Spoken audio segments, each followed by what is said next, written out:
Assalamualaikum warahmatullahi wabarakatuh. Hai teman-teman semuanya, apa kabar? Semoga selalu dalam keadaan baik ya. Oke, baik. Perkenalkan, nama saya Zahra Firdaus dengan NIM 2007016055 dari kelas Psikologi 4BB. Di sini saya akan menyampaikan materi tentang perlakuan Nabi Muhammad SAW pada anak dan remaja berkebutuhan khusus. Namun sebelumnya, saya akan menjelaskan sedikit nih mengenai siapa sih anak dan remaja berkebutuhan khusus itu.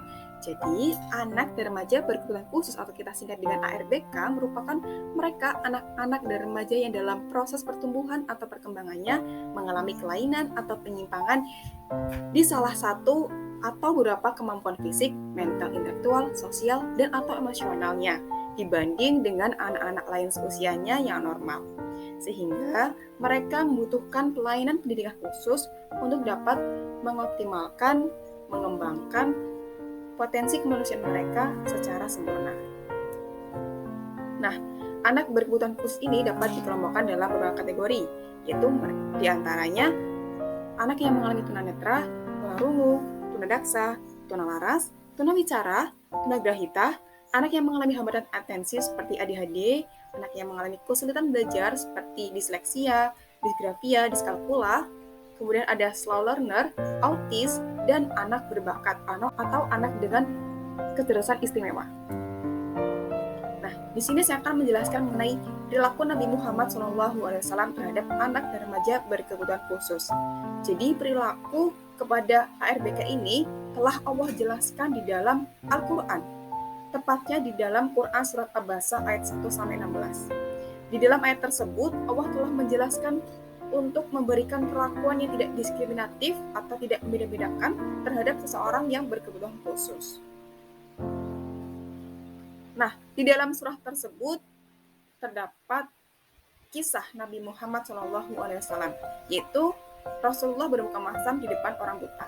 Jadi, kisah tersebut merupakan sebab turunnya surat Abasa. Dikisahkan pada suatu hari Nabi Muhammad SAW berkesempatan berdialog, berdakwah di depan para petinggi kaum Quraisy. Nabi Muhammad berharap kaum petinggi Quraisy itu akan masuk Islam karena mereka memiliki pengaruh besar terhadap kaum penduduk Mekah pada saat itu. Di antaranya yang datang pada saat itu adalah ada Utbah bin Rabi'ah, Abu Jahal bin Hisham, Umayyah bin Khalaf, dan Walid bin Mughirah. Ketika Nabi Muhammad berfokus berdialog, tiba-tiba datanglah seorang laki-laki buta bernama Abdullah bin Ummi Maktum yang juga masih merupakan kerabat Rasulullah, yaitu putra pamannya Khadijah. Di mana kedatangan Abdullah bin Ummi Maktum ini bermaksud untuk belajar tentang Islam kepada Nabi Muhammad. Ia kedatangannya kemudian menyela pembicaraan antara Rasulullah dengan para pembesar Quraisy, di mana Abdullah bin Ummi Maktum ini berkata, "Ya Rasulullah, tolong ajarkan aku ayat-ayat Al-Quran yang telah diturunkan Allah Subhanahu wa Ta'ala kepadamu." Namun, Rasulullah merasa tidak suka ketika Abdullah bin Ummi Maktum ini memotong pembicaraannya. Rasulullah merasa kedatangan Abdullah bin Ummi Maktum ini di waktu yang tidak tepat. Kemudian, beliau menampakkan ekspresi bermuka masam, mengalingkan wajah dan tidak memutirikannya. Beliau beranggapan bahwa para pembesar Quraisy yang belum beriman ini jauh lebih penting dibanding urusan Abdullah bin Ummi Maktum yang telah beriman. Namun, setelah cukup lama berdialog di hadapan para petinggi Quraisy tersebut, harapan Nabi Muhammad untuk mengislamkan para pembesar Quraisy sirna. Mereka belum juga bersedia masuk Islam.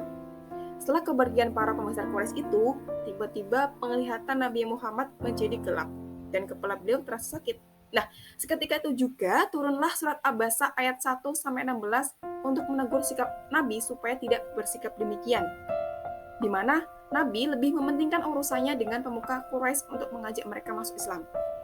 Nah, dalam pandangan Allah, semestinya Nabi lebih mementingkan siapapun yang betul-betul ingin mengamalkan ajaran Islam. Tidak peduli ia dari kalangan fakir miskin, bahkan cacat. Di mana pada saat itu Abdullah bin Ummi Maktum terus memanggil-manggil Nabi, meminta Nabi untuk mengajarinya. Sedangkan di saat bersamaan Abdullah bin Ummi Maktum ini memiliki keterbatasan penglihatannya. Ia tidak tahu bahwa beliau sedang bersama para pemuka Quraisy. Nah, tadi bahwa kisah tersebut menjadi sebab turunnya surat Abasa, yang artinya yang pertama, dia Muhammad bermuka masam dan berpaling karena telah datang seorang buta kepadanya. Tahukah kamu barangkali ia ingin membersihkan dirinya dari dosa? Atau dia ingin mendapatkan pengajaran, lalu pengajaran itu memberi manfaat kepadanya. Adapun orang yang merasa dirinya serba cukup, maka kamu melayaninya. Padahal tidak ada celaan atasmu kalau dia tidak membersihkan diri beriman. Dan adapun orang yang datang kepadamu dengan bersegera untuk mendapatkan pengajaran, sedang ia takut kepada Allah, maka kamu mengabaikannya. Sekali-kali jangan begitu. Sungguh, ajaran-ajaran Allah itu suatu peringatan. Maka, barang siapa menghendaki, tentulah dia akan memperhatikannya. Di dalam kitab yang dimuliakan di sisi Allah, yang ditinggikan dan disucikan, di tangan para utusan malaikat yang mulia lagi berbakti. Nah, sejak peristiwa itu, setelah turunnya surah Abasa, Nabi Muhammad SAW begitu memuliakan dan melayani kebutuhan si Abdullah bin Umi Maktum. Beliau memberikan perhatian lebih kepada Abdullah bin Umi Maktum sebagai seorang sahabat yang ahli ibadah. Dan tahukah kamu bahwa Abdullah bin Umi Maktum ini merupakan salah satu golongan as-sabiqun al-awwalun. Bahkan saat menetap bersama Rasulullah SAW di Madinah, Rasulullah menjadikan Abdullah bin Umi Maktum ini sebagai muazin salat subuh bergantian dengan Bilal bin Rahab. Nah, meskipun Abdullah bin Umi Maktum ini adalah seorang buta, namun semangatnya dalam beribadah ini mampu memotivasi para sahabat yang lain untuk datang lebih awal ke tempat ibadah. Nah, dari kisah tersebut dapat kita ambil pelajaran nih. Kira-kira pelajaran apa yang dapat kita ambil? Nah, pelajaran yang dapat kita ambil adalah yang pertama, petunjuk agar tidak mengabaikan orang-orang yang memiliki kekurangan baik akal maupun fisik. Jadi, di surat tersebut Allah telah menegur orang yang memandang rendah atau meremehkan orang lain yang berbeda dengan kita. Jadi, kita itu tidak boleh membeda-bedakan orang. Kita berhak memberikan perlakuan yang sama kepada orang lain tanpa ada alasan apapun. Kemudian yang kedua adalah setiap manusia ini berhak mendapatkan pengetahuan bahwa anak yang berkebutuhan khusus pun juga sangat berhak mendapatkan pengetahuan sebagaimana anak-anak normal. Nah, yang terakhir bahwa Allah tidak melihat bentuk fisik harta seorang muslim, akan tetapi Allah melihat hati dan perbuatannya. Ini sesuai dengan hadis Nabi yang bunyinya, Innallaha la yanzuru ila suwarikum wa amwalikum walaki yanzuru ila qulubikum wa a'malikum. Yang artinya, sesungguhnya Allah tidak melihat kepada bentuk dan harta kalian, akan tetapi Allah melihat kepada hati dan perbuatan kalian.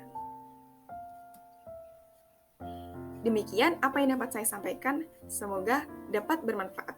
Terima kasih. Wassalamualaikum warahmatullahi wabarakatuh.